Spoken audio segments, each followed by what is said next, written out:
What's up, everybody? It's Trey Alessio, the Dawn of Entertainment, back with Brandon Ogden, the Consigliere. Let's give a little backstory. We drove 3 hours, Yeah. so technically shorter than the movie we just saw. 3 hours to Kansas City to go see a movie I've been waiting years for. We just got out of The Irishman. Martin Scorsese directed. We got De Niro, Pesci, Pacino. The first time Pacino and De Niro in the same Martin Scorsese movie. Crazy. I personally have a shit ton to say about this movie. I'm very interested to see what Brandon thinks. But as always, in Unfiltered Cinematic fashion, we're going to talk a little bit about the plot, give our breakdowns, give our takes, and at the end we will rank it. So let's get this bread. Let's break down the plot a little bit. So really this is a deep dive. Personally, I think it's the true definition of a biopic. It is a deep dive on a character, Frank Sheeran, the hitman, for the Northeast Mafia, Jimmy Hoffa's right-hand man. Like, this man had a crazy-ass life, a lot to tell. This movie was told mostly from flashbacks, and yeah, I mean, we're not going to break down the whole fucking plot because we would be here for 3 hours, but yeah, what stood out to you plot-wise, I guess? I mean, what do we want to... We can kind of give the brief... broad strokes. So he starts as just a regular truck driver delivering meat to different restaurants, different places. Right.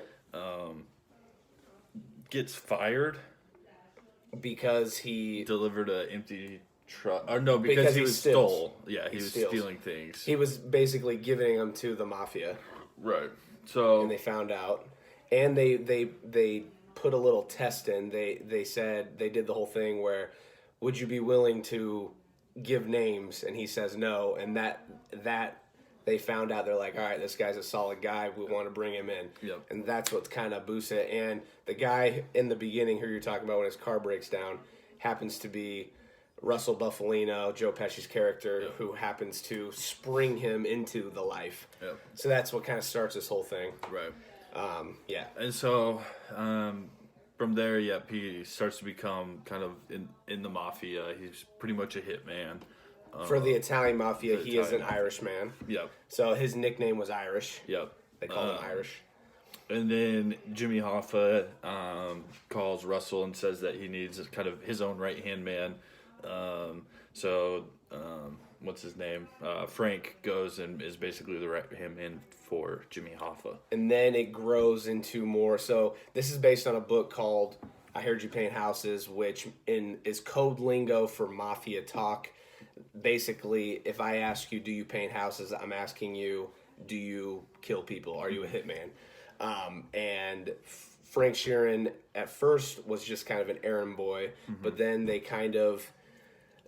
he just grows. He grew, and then he was asked to paint a house, and he did it. And then he became more of a hitman, and then that's when Jimmy Hoffa hears about him, and he gets him on the phone. He says, "I heard you paint houses," and he says, "Yes, I do. And I do my own carpentry as well." I do my own carpentry." He said, "I love that. And from there, it's crazy. A lot of characters, a lot of backstory, which I liked. I mean, what... So, obviously, if you know anything, if you've heard the name Jimmy Hoffa, which is played by Al Pacino, you know about his disappearance. This movie is a deep dive into his character, but, I mean, more so Frank Sheeran, and their kind of intertwining involvement together.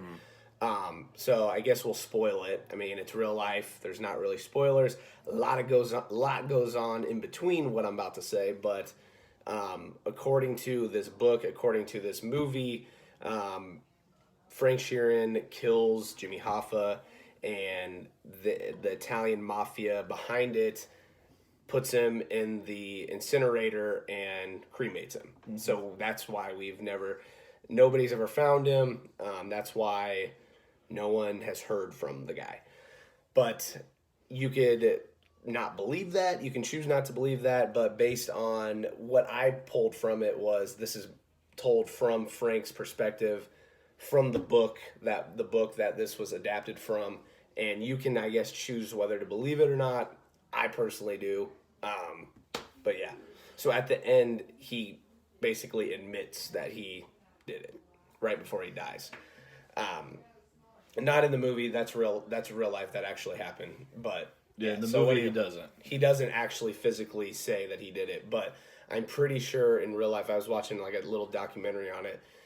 He goes in front of a camera and says it. So they didn't show that. But so what did I guess miss plot wise that really kind of stood out to you? I guess that you enjoyed. Yeah, so some of the things that I really enjoyed was kind of the inner workings of kind of the labor movement and the mafia. Right.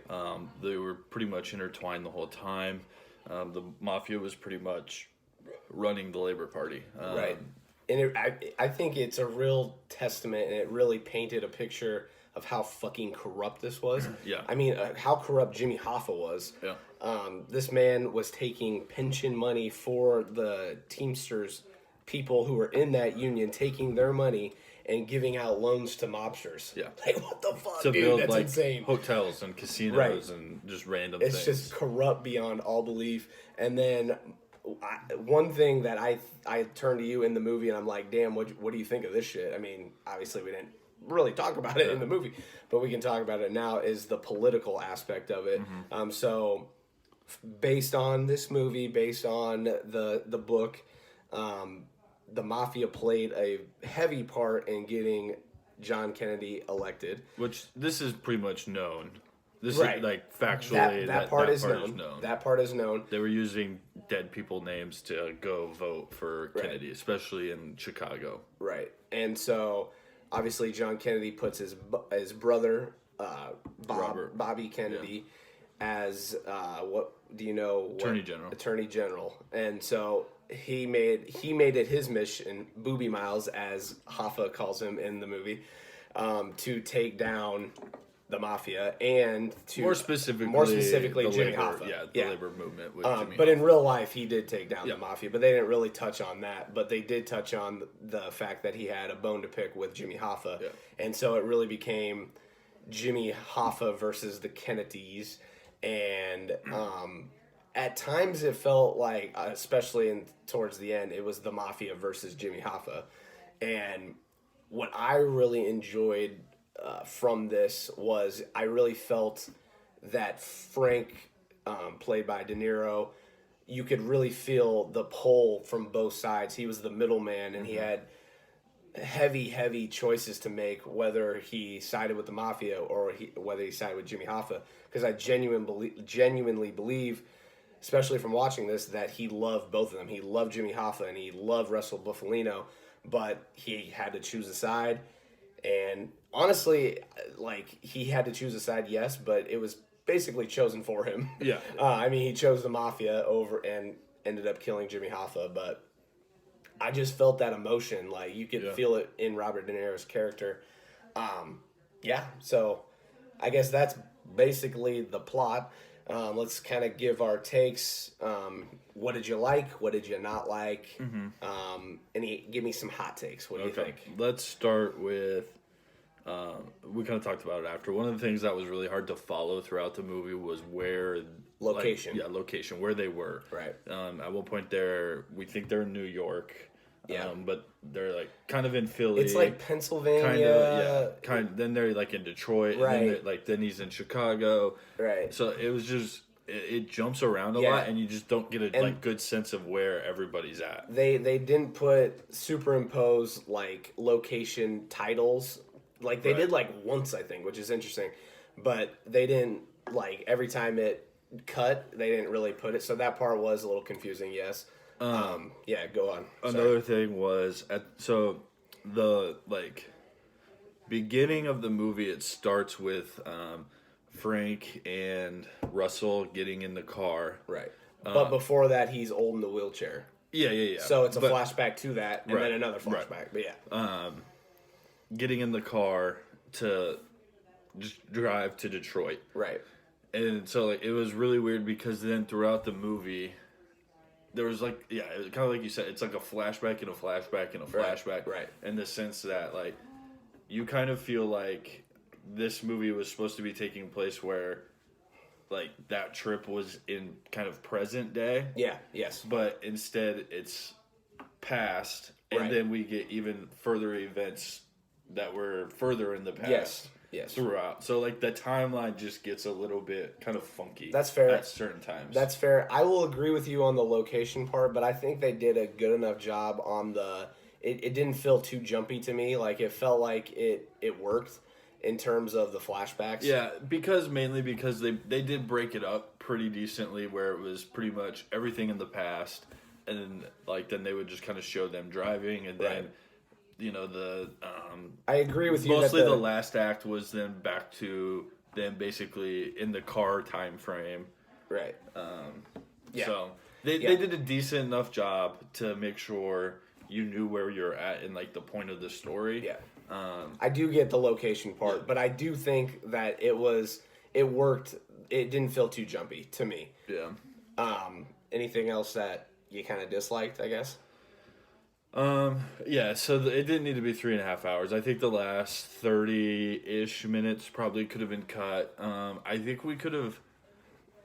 They, like, made a really weird ploy, like, specifically on Jimmy Hoffa and, one of Frank's daughters.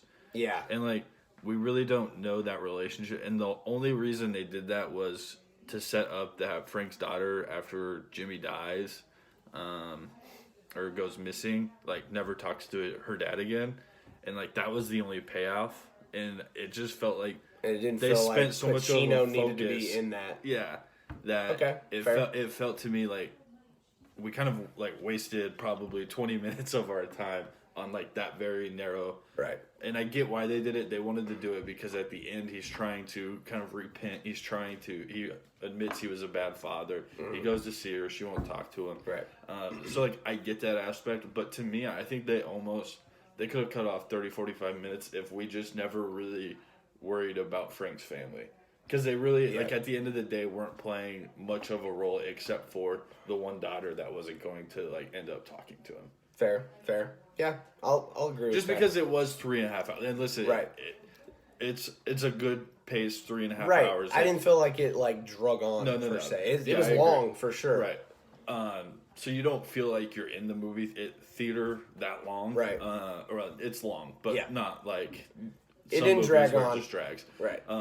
But I think we could have saved 45 minutes and maybe had a better, like, impact if we take that out. But again, and that's not like a huge gripe. Right. I'm gonna say this. I think this is the epitome of Martin Scorsese having all of the resources that he wants. Yeah. Having all the money behind this production that he wants. And him doing whatever the fuck he wants. Oh, absolutely. The fact that it's 3.5 hours is because he wanted to include every little detail. Yeah. And it worked. Yes, I mean, there had to have been a reason why he wanted to include that relationship. Maybe it was prevalent in the book and he pulled from that and he wanted to at least hint at it. I guess we didn't really need it, but I don't know. It was interesting. But yeah, I really wanted to say that at least, that I think this is like Martin Scorsese's like victory lap. Like, he had all the resources in the world and used them to his disposal. I think it was a beautiful shot movie. It was visually just appealing and beautiful. Acting across the board was outstanding. We'll get into whether we think it's they're going to get some Oscar love. What did you think of like the de-aging stuff? So like, I almost beginning, didn't really think they de-aged. Like, they all just seemed old throughout the whole movie. Especially Pesci. Pesci just seemed really old from the beginning, didn't he? Yeah. At the very, very beginning, when we're first introduced to it, I could definitely tell. There was one scene specifically, more so towards the beginning, when he fixes the where car. It was De Niro. Yeah. Where it was De Niro and Pesci, and you're like, I can tell. I can tell. But then, I mean, like, you become accustomed to it, and you can't really tell. So I didn't mind it. I'm okay with it. I just meant more like they didn't do like a drastic de-aging where it was like think of like Gemini Man. I know we haven't seen it, but you can tell in the trailer, like just the trailer, just how much younger Will Smith really looks. Where this, it looked like they de-aged him maybe like 10, 15 years. You're talking more specifically Pesci, because they definitely did, when they did the full flashback when he was a soldier in Italy. I mean, he looks super young. De Niro, but I'm saying like through like the bulk of the movie. Right. Like, he still looks, and they de-aged him a little bit because, I mean, I think in real life he has white hair and he's wrinkly, but throughout most of the movie, I know what you're saying. I mean, yes, he still looks old. It was just interesting that there was so much talk about de-aging in this, like going into this movie, and then it was actually pretty subtle. Right. Like, I really think it was like a 10, 15 year. And maybe that's just because... Maybe they want it to be subtle, though. You don't want them... You don't want to, like, feel like it's de-aged. Right. So I get that. Yeah. And I think that's why this movie cost a shit ton of money. Yeah. But, I didn't mind it. Like I said, despite that one scene, I didn't mind it. Things that I didn't really like, there's not a lot. I fucking really enjoyed this movie. Let's talk about the acting a little bit. So... Yeah. What do you think? I have a question first. Yeah. If you had to, well, it's about the acting. If you had to remove, or let's say, who was the weakest link out of Pesci, Pacino, and De Niro? Which one was the weakest link? Damn, that's tough. I mean, I think it has to be Pesci. You think so? Yeah. I mean, Pesci killed it. I'm not gonna lie. I would probably go Pacino. To me, Pacino was playing Pacino. But I think he did, like, what stood out to me was when he was in front of the crowd. Right. I think that's quintessential Hoffa. Oh, yeah. No, I agree. And, like, Pacino playing Pacino and Hoffa are very similar, like, loud, you know, personality. Flamboyant personalities. Right. So I was just saying, Pesci... I thought Pesci was incredible. Yeah, no. It's not enough. No, I know. It's just a hard-ass question. I think Pacino was really, really good, but I thought Pesci might have given the best performance. Really? Yeah. De Niro was incredible. Okay. De Niro's obviously the focus. The focus. But I thought, to me, I think Pesci gets Best Supporting Actor nom. I could easily see that. I thought he killed it. Let's talk about De Niro. Do we think he gets a Best Lead Actor? Yeah. I definitely think he does. Yeah. At least give him the nom. I mean, this character is kind of more like he's a hitman, but he's more so laid back. He's level headed. Mm-hmm. He doesn't blow up, and that's not really like you can't really. You walk away and you're like, maybe that isn't like great acting, but the fact that he maintained that level headedness, I feel like, and I really could take that archetype and pull it from that character just by seeing De Niro on screen like that. So in that regard, I think he did a great job. Yeah, no. I think he definitely gets the nom. I think all around. And I think it also helps that this movie is getting so good, so many good reviews, and it's going to be pushed for Best Picture. Yeah. So I think that push will help him get maybe a nom. That's why I think Pesci will get nom too. Yeah. I will be disappointed if they go Pacino over Pesci. I thought Pesci was incredible, especially because he's been in retirement for... I could see him doing both, to be straight honest with you. Pesci's been retired for a long time. So to come back and give a performance like that in this movie, was pretty incredible. Right. Lots of cool cameos. We got Action Bronson. The whole time we're like, where's Action? Yeah, it wasn't until like the last 15 very minutes. End. But I liked his part. I don't know the dude's name, but the dude who plays Al Capone in Boardwalk Empire, he played one of the Tonys. There was a funny joke. This movie was funny. There were funny parts. There are some good. I mean, 3.5 hours. You have time to make it funny, where it's a drama. But he played a really good role. It was Tony Pro, I think. Yeah. He was good. He was a fucking asshole. The comedian who was on it, you like that guy, right? Yeah, Sebastian Maniscalco.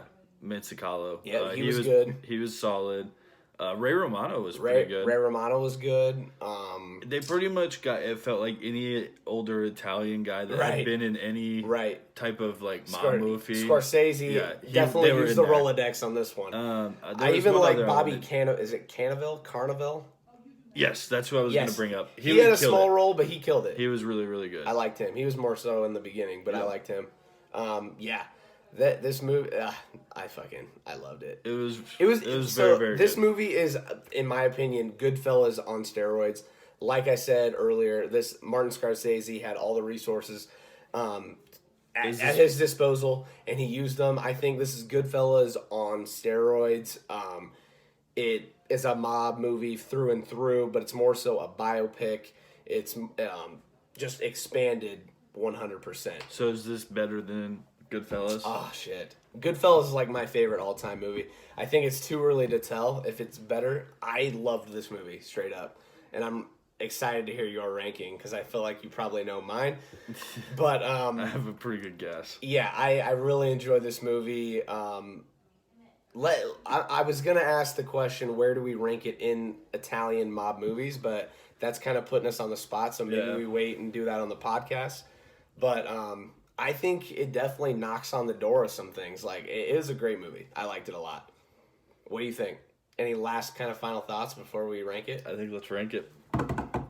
Rank it. Okay, ladies and gentlemen, the moment you've all been waiting for. The Irishman. A perfect 10 for Trey, baby. Let's go. Shocker. It was long. That's the one tiny flaw, but I don't think it drags. I think it's perfectly paced. Acting across the board, beautiful. Visuals, beautiful. The score, I love the music in this movie. It had some humor. I just ate this movie fucking up. This is my fucking movie. I've been waiting years for this movie, and it lived up. Perfect 10. Let's go. All right, I'm giving it an 8.9. Wow. 8.9. Really? Really good movie. I think. Damn, it didn't even crack 9. 30 yo. to 45 minutes too long. Is that the one thing that brought it down, though? Like, why I think eights? that, and then the fact that like we don't really know where we're at half the time in the movie as far as like the actual setting, and then I really like Pacino sometimes You drives really me wanted nuts. to do this to me, didn't you? Pacino just sometimes Pacino is just like Too much? Yes, too much. Like I think that's Jimmy Hoffa, though. but yeah, I don't. I mean, I don't personally know the guy, but but it's always like it just feels like that's always Pacino's role, and so like it's so hard. Like when I'm watching De Niro, when I'm watching Pesci, like I don't really think of that. Like I think of them as Frank, and I think of them as Pesci's character's name, Russell Buffalino. Russell. Like I think of them as them, but when I see Pacino, I can like only think of Pacino. And so, like, like it was hard for me. It'd to be hard though to cast a Jimmy Hoffa, because Jimmy Hoffa is such a big character. I agree, and that's why I think they almost probably should have used someone like what they did for RFK. Granted, it was a lesser role, was like some random actor. Right. Now you have to have someone with the weight to be in as many scenes as Hoffa was. It just feels like could have gotten a better performance from someone other than Pacino. Pesci, Debbie fucking Downer. Pesci to me was the MVP. I think if I see it again, it goes up. I don't think it goes down. Whereas most movies, I think it's the other way around. Okay. I think I need to sit with this. Probably. Will you see it again? It's a long ass movie. You have to carve out an afternoon for this. Yeah, I'll see it again. I'll probably wait for Netflix. Yeah, that's fair. But I'll watch it again, and I really do think once I watch it again, it probably does. Go up a little bit, because the other thing is there's so much happening that you almost need a second viewing just to like that way you have the premise of everything that's going on and you can focus in more. Hello. Here I'm gonna say this. This is kind of a hot take. I think this is a movie that like all the stars align. You finally get this movie has been trying to get made for years, probably close to a decade. It was gonna be backed by Paramount. They went away because it got too expensive. Netflix jumped in. You got Martin Scorsese doing another mob movie. You got De Niro and Pacino finally together in a Martin Scorsese movie, in a mob movie, at the perfect time. Just we haven't had a mob movie like this in a long ass time. I just think all the stars aligned on this. Martin Scorsese had all the resources at his disposal, and he used them personally, I think, perfectly. And I just am super fucking hype about this movie. 10. Let's go. 8.9. Hey. All right, Trey Lesio, the Dawn of Entertainment. Brandon Ogden, the Consigliere. I forgot your name for a second. Happens. The Irishman. Go check it out. Let us know what you think. Like, subscribe, retweet, the whole 9 yards, and we'll be back for more. Stay safe.